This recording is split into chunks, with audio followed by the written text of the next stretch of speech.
সত্যি সত্যি কি সাক্ষ্যজিতের সাথে কিছু চলছে নাকি রে তোর? না কাকিমা, না, এই সব কিছু মিথ্যে। কি যে বলিস আরশি, আমাদের কাছে আবার তোর লজ্জা কি রে? হ্যাঁ রে আরশি, অনেকদিন ধরেই চলছে বল তোদের সম্পর্কটা। সাক্ষ্যজিৎ বোধহয় ওই জন্যই তোদের বাড়িতে শুটিং করতে এসেছিল। একদমই না, তোমরা ভুল ভাবছো। সাক্ষ্যজিতের সাথে আমার কোনো রকম কোনো সম্পর্ক নেই। হ্যাঁ, আবার বলে কিনা সম্পর্ক নেই? তাহলে এমনি এমনি কিনা কাগজে তোর ছবি দিয়ে? আরে সব ভুয়ো, মিথ্যে। ছবি কি করে ভুয়ো হয় রে? ছবি তো উঠেছে, ছবি কি আর মিথ্যে মিথ্যে হয় নাকি? আমি স্পষ্ট দেখেছি।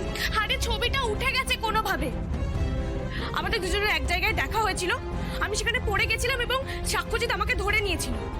আরে সাক্ষ্যজিতের ছবি তোলার জন্য লোক মুখিয়ে থাকে, ছবিটা উঠে গেছে কোনোভাবে। কাকিমা, খবরের কাগজে তো আজকাল কত কিছু লেখা হয় বলো, সব কিছু কি সত্যি হয়? আর তাছাড়া এই পেস্ট্রি মানে সিনেমার পাতায় যেগুলো লেখা হয় সেগুলো তো আরোই বিশ্বাসযোগ্য না, তাই না? প্লিজ সোমা কাকিমা, তুলু পিসি, প্লিজ এসব কথায় বিশ্বাস করো না তোমরা। এগুলো মিথ্যে, মিথ্যে, মিথ্যে।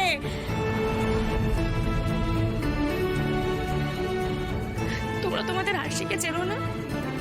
তোমরা জানো না আমি কিভাবে সংসারটা চালাচ্ছি? আরে খাটতে খাটতে আমার দম ফেলার সময় থাকে না, সেখানে আমি সিনেমার হিরোর সাথে প্রেম করব? কোথায় এত সময় আমার? তোমরা তো ছোট থেকে দেখছো আমাকে, বলো কোনোদিন দেখেছো কোনোদিন আমি বন্ধু বান্ধবদের সাথে আড্ডা মেরেছি? তোমরা তো এই পাড়া সেই পাড়ার খবর রাখো, কোনোদিন দেখেছো আমাকে সেজে গুজে কোনো ছেলের সাথে ঘুরে বেড়াতে? আরে পাড়ায় থাকতে একটা প্রেম করতে পারলাম না, আমি কলকাতায় দুদিন কাজে গিয়ে সুপারস্টারের সাথে প্রেম করে ফেলবো? হ্যাঁ, আমার খেয়ে দেয়ে কাজ নেই।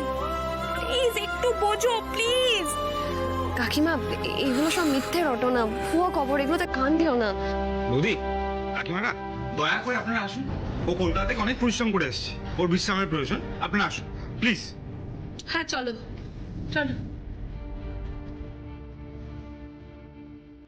উফ, কেমন সব লোকজন, সারাদিন শুধু পরনিন্দা পরচর্চা করে যাচ্ছে।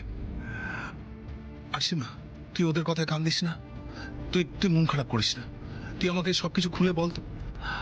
আচ্ছা, ওখানে কি ঘটেছিল? মানে হঠাৎ করে তোর ছবি ছেপে দিল কেন? ওরা খুব খারাপ মানুষ বাবা।